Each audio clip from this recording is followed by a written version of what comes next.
शहरी अफसाना। सरगोशी करने वाला जंगल। एक मसरूफ शहर के बीचों बीच, जहां शोर कभी बंद नहीं होता और रोशनी कभी मध्यम नहीं होती, वहां एक भूले बसरे जंगल का टुकड़ा था जिसे सिर्फ कुछ लोग सरगोशी करने वाला जंगल के नाम से जानते थे। ये छोटा सा बज़ाहिर मामूली जंगल बुलंद ओबाला इमारतों और मसरूफ सड़कों के दरमियान वाक़ था, लेकिन जो लोग भी इसके करीब जाते वो किस्म खाते के दरख्तों के दरमियान हल्की सी सरगोशियां सुनाई देती। एक ऐसी ही शख्स थी आयशा, एक तजस्सुस भरी और मुहिम जो लड़की जिसने हाल ही में शहर में कदम रखा था। मकामी दास्तानों और भूत प्रेत जगहों की दीवानी, वो सरगोशी करने वाले जंगल की कशिश को नजरअंदाज नहीं कर सकती थी। उसने अपने नए दोस्तों से कहानियां सुनी थीं, भूतों की शबीहें, पुरस्रार सरगोशियां और वो लोग जो इस जंगल में दाखिल होकर कभी वापस ना आए। सच्चाई जानने के इरादे से आयशा ने एक शाम इस जंगल की सैर करने का फैसला किया। उसने एक टॉर्च, कैमरा और नोटबुक तैयार की ताकि वो अपनी दरियाफ्तें रिकॉर्ड कर सके। जैसे जैसे सूरज शहर पर लंबे साए डाल रहा था, गुरूब हुआ, वो सरगोशी करने वाले जंगल के दाखिले की तरफ रवाना हुई।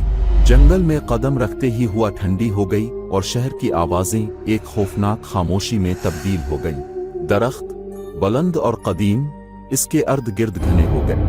हर कदम के साथ खुश्क पत्तों की चरचराहट और शाखों की कभी कभार सरसराहट सुनाई देती। ज्यादा देर नहीं गुजरी थी कि इसने वो सुन लिया, हल्की तकरीबन नाकाबिले फहम सरगोशियां जो जंगल का नाम जाहिर करती थी। आयशा रुक गई, अल्फाज सुनने के लिए कान लगा दिए। वो मुबहम थे, जैसे दूर की बातचीत हुआ में बखर रही हो। वो जंगल में मजीद आगे बढ़ती गई, इसका तजस्सुस उसके खौफ पर गालिब आ गया। जैसे जैसे वो चलती गई, सरगोशियां बुलंद होती गईं, ज्यादा इसरार करती हुई, लेकिन वो ये समझने में नाकाम रही कि वो क्या कह रही थी। अचानक वो एक खिली जगह पर पहुंच गई। मरकज में एक पुराना टूटा फूटा केबिन खड़ा था, इसकी खिड़कियां अंधेरी और खाली। सरगोशियां जैसे अंदर से आ रही थीं। दिल की धड़कन तेज होती हुई आयशा ने केबिन की तरफ कदम बढ़ाए। उसकी टार्च की रोशनी दीवारों पर अजीब साए डाल रही थी। दरवाजा हल्की सी ढकेल से चरचुराता हुआ खुल गया, एक गुबार आलूद अंदरूनी हिस्सा जाहिर करते। अब सरगोशियां एक शोर में तब्दील हो चुकी थीं, पूरे कमरे को अपनी खौफनाक धन से भर रही थीं। आयशा ने एक गहरा सांस लिया और अंदर कदम रखा। हवा में गर्द और गुबार और सड़ांग की बो फैली हुई थी। इसकी टार्च की रोशनी पुराना फर्नीचर जाहिर करती, जो टूटा फूटा और मकड़ी के जालों से भरा हुआ था। केबिन का जायजा लेते हुए इसे एक जर्नल मिला जो एक कमजोर मेज पर पड़ा था। सफ़ात वक्त के साथ पीले हो चुके थे, लेकिन लिखाई अभी भी पढ़ी जा सकती थी। ये एक आदमी फारहान का था जो कभी इस केबिन में रहता था। इसकी आखिरी इंदराजात सरगोशियों के बारे में थीं कि कैसे उन्होंने हल्की सरगोशियों से शुरू किया और आहिस्ता आहिस्ता बुलंद होकर उसे पागलपन की हद तक ले गईं।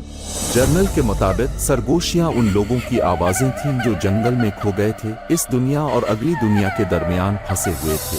फारहान ने अजीब व गरीब वाकयात के बारे में लिखा था, चीजें खुद ब खुद हरकत करती, भूतों की शबीहें और देखे जाने का एहसास। इसकी आखिरी इंदराज एक बेबस पुकार थी, कांपते हुए हाथों से लिखी हुई। जैसे ही आयशा ने पढ़ना खत्म किया, सरगोशियां अचानक एक बोझल खामोशी छोड़ते हुए रुक गईं। उसने अपने रीढ़ की हड्डी में एक सर्दी महसूस की जब उसे एहसास हुआ कि वो अकेली नहीं है। आहिस्ता आहिस्ता मुड़ते हुए उसने दरवाजे में एक छवि देखी, एक शफाफ आदमी, खाली आंखों और उदास चेहरे के साथ। ये फारहान था। हमारी मदद करो, उसने सरगोशी की। इसकी आवाज जर्नल के अल्फाज की गूंज थी। खौफजदा मगर पुख्ता इरादे के साथ आयशा ने सर हिलाया। इसे मालूम था कि उसे कैद रूहों को आजाद करने का कोई रास्ता तलाश करना होगा। हौसला जमा करते हुए वो केबिन से निकली और जंगल में अपने कदमों के निशान दोबारा तलाश करती हुई चली गई।